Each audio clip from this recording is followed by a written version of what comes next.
Did you ever pause mid-bite and wonder if that piece of fish on your fork could be doing more harm than good? Seems crazy, right?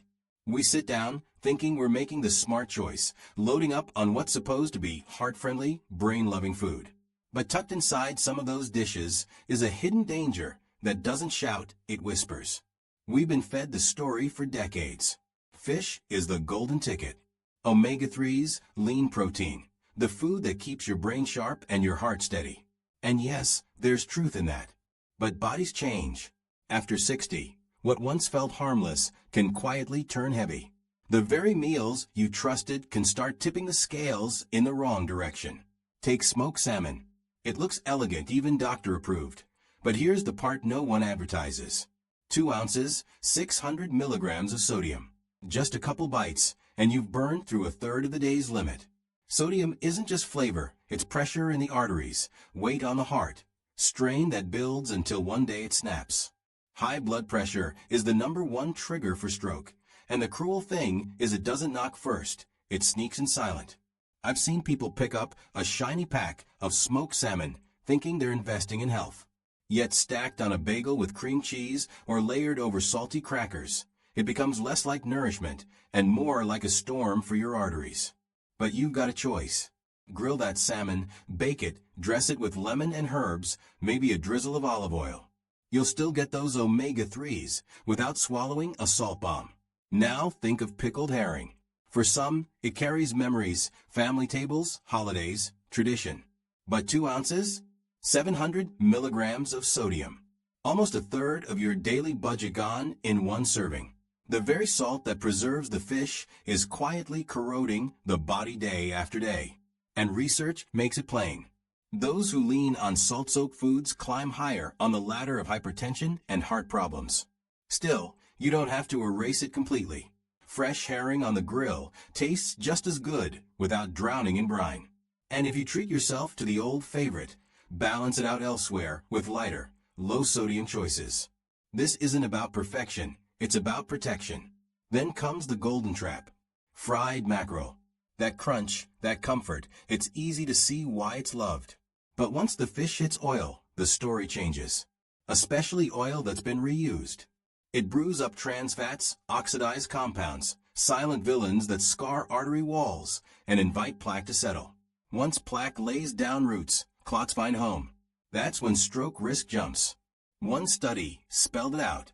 People who ate fried fish regularly faced a 37% higher risk of stroke. That's not just a number, that's lives altered, family shaken.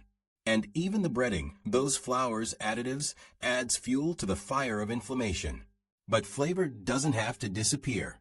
Use an air fryer if you crave the crunch. Grill your mackerel with rosemary and olive oil. It can taste better, and your arteries will breathe easier. And then there's swordfish. Thick, meaty, regal on a plate. But inside lurks one of the highest mercury levels of any fish. And mercury doesn't leave once it arrives. It builds meal after meal, waiting, collecting. For those already past 60, already carrying extra risk, mercury isn't just a small problem, it's a ticking one. Research ties mercury directly to weakened blood vessels, higher stroke risk, sharper decline in brain health. Yet many order it thinking they're choosing lean protein. The safer swap? Wild salmon, rainbow trout, fish that nourish without the hidden toxin.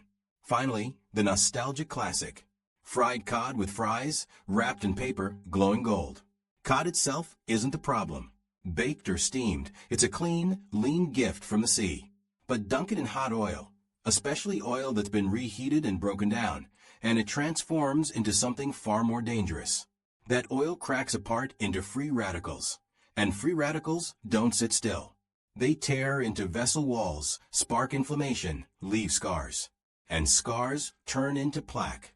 Plaque narrows, blood slows. And the stage is set for the tragedy nobody sees coming. Did you ever notice how the foods we cling to for comfort can quietly be the same ones setting us up for trouble? The British Medical Journal flagged it long ago. Folks eating fried fish more than once a week were carrying thicker layers of plaque inside their arteries than those who barely touched it. Think about that. Every golden bite of battered cod or haddock wasn't just a warm memory. It was another brick in the wall of risk. And the sneakiest part? The batter. That crisp shell we love so much acts like a sponge, soaking up unstable oil and delivering it straight into your bloodstream. Pair it with fries and a smear of tartar sauce, and suddenly that innocent meal has turned into a hammer pounding on a heart that's already weary. But cod itself? That's not the enemy. On its own, baked or steamed, it's one of the cleanest proteins you can put on your plate. Roast it with a drizzle of olive oil, a dusting of paprika, let it flake apart in the oven, and you'll still get flavor and joy, without cashing checks your arteries can't pay. Now, let's pull the curtain back on something tiny that slips under the radar. Anchovies. They're hidden in pizza toppings, stirred into Caesar dressing, blended quietly into sauces. 5 little fillets can carry over 700 milligrams of sodium.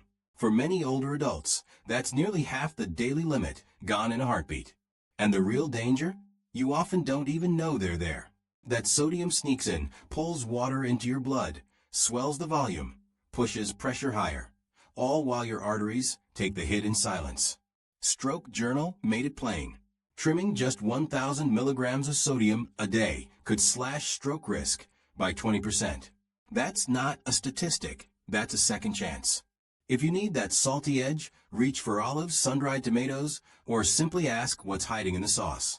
One question today could save decades tomorrow.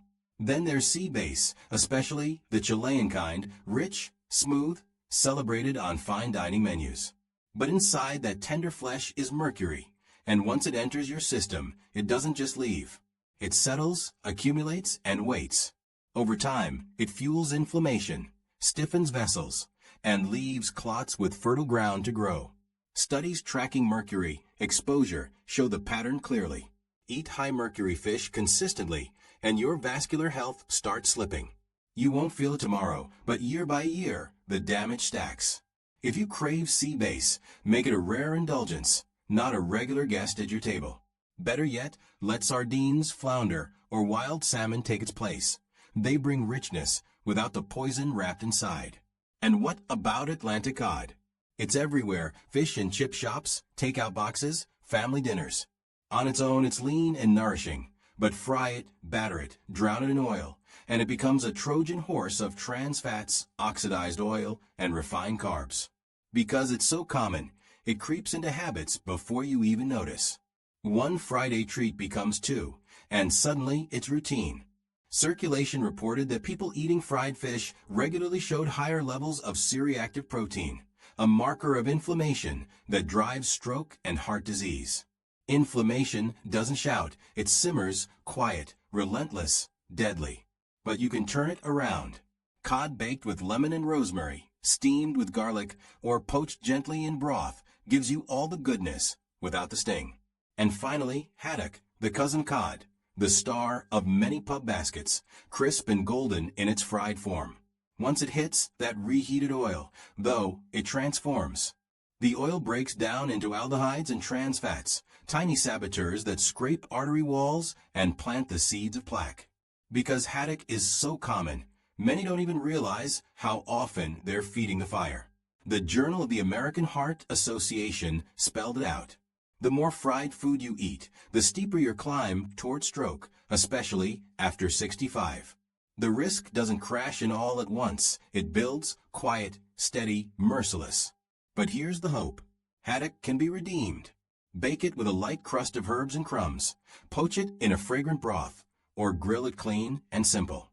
You'll still taste the sea's blessing without paying the hidden price. The ocean gave us food meant to sustain life, not steal it. The choice is in our hands every time we sit down at the table.